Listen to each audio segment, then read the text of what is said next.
بسم اللہ الرحمن الرحیم۔ السلام علیکم۔ نبی اکرم صلی اللہ تعالی علیہ وآلہ وسلم نے فرمایا، جنت میں دو ایسے باغ ہیں جن کے برتن اور اس کی تمام چیزیں چاندی کی ہیں، اور دو ایسے باغ ہیں جس کے برتن اور جس کی تمام چیزیں سونے کی ہیں۔ جنت عدن میں لوگوں کے اور ان کے رب کے دیدار کے درمیان صرف وہ کبریائی چادر حائل ہوگی جو اس کے چہرہ انور پر ہے۔ نبی اکرم صلی اللہ تعالی علیہ وآلہ وسلم نے فرمایا، قیامت کے دن موت کو چتکبرے مینڈے کی طرح لایا جائے گا اور جنت و جہنم کے درمیان کھڑی کی جائے گی، پھر وہ ذبح کی جائے گی اور جنتی و جہنمی دیکھ رہے ہوں گے۔ سو اگر کوئی خوشی سے مرنے والا ہوتا تو جنتی مر جاتے، اور اگر کوئی غم سے مرنے والا ہوتا تو جہنمی مر جاتے۔ رسول اللہ صلی اللہ علیہ وآلہ وسلم نے فرمایا، جب اللہ تبارک و تعالی جنت اور جہنم کو پیدا کر چکا تو جبرائیل علیہ السلام کو جنت کی طرف بھیجا اور فرمایا، جنت اور اس میں جنتیوں کے لیے جو کچھ ہم نے تیار کر رکھا ہے اسے جا کر دیکھو۔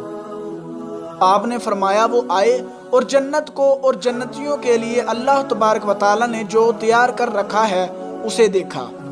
آپ نے فرمایا، پھر اللہ تبارک و تعالیٰ کے پاس گئے اور عرض کیا، تیری عزت کی قسم، جو بھی اس کے بارے میں سن لے اس میں ضرور داخل ہوگا۔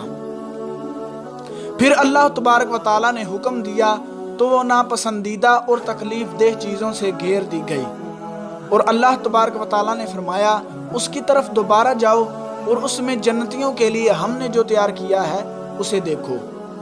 آپ نے فرمایا، جبرائیل علیہ السلام جنت کی طرف دوبارہ گئے تو وہ ناپسندیدہ اور تکلیف دہ چیزوں سے گھری ہوئی تھی، چنانچہ وہ اللہ تبارک و تعالیٰ کے پاس لوٹ کر آئے اور عرض کیا، مجھے اندیشہ ہے کہ اس میں کوئی داخل ہی نہیں ہوگا۔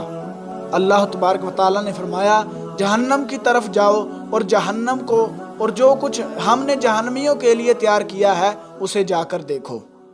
انہوں نے دیکھا کہ اس کا ایک حصہ دوسرے پر چڑھ رہا ہے۔ وہ اللہ تبارک و تعالیٰ کے پاس آئے اور عرض کیا، تیری عزت کی قسم، اس کے بارے میں جو بھی سن لے اس میں داخل نہیں ہوگا۔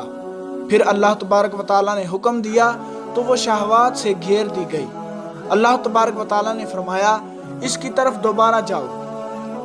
تو وہ اس کی طرف دوبارہ گئے اور واپس آ کر عرض کیا، تیری عزت کی قسم، مجھے ڈر ہے کہ اس سے کوئی نجات نہیں پائے گا بلکہ اس میں داخل ہوگا۔ تو دوستو، اللہ تبارک و تعالیٰ سے دعا ہے کہ اللہ رب العزت ہمیں ان احادیث پر عمل کرنے کی توفیق عطا فرمائے اور نیک اور اچھے عمل کرنے کی توفیق عطا فرمائے۔ ملتے ہیں کسی اگلی ویڈیو میں، تب تک کے لیے اللہ حافظ۔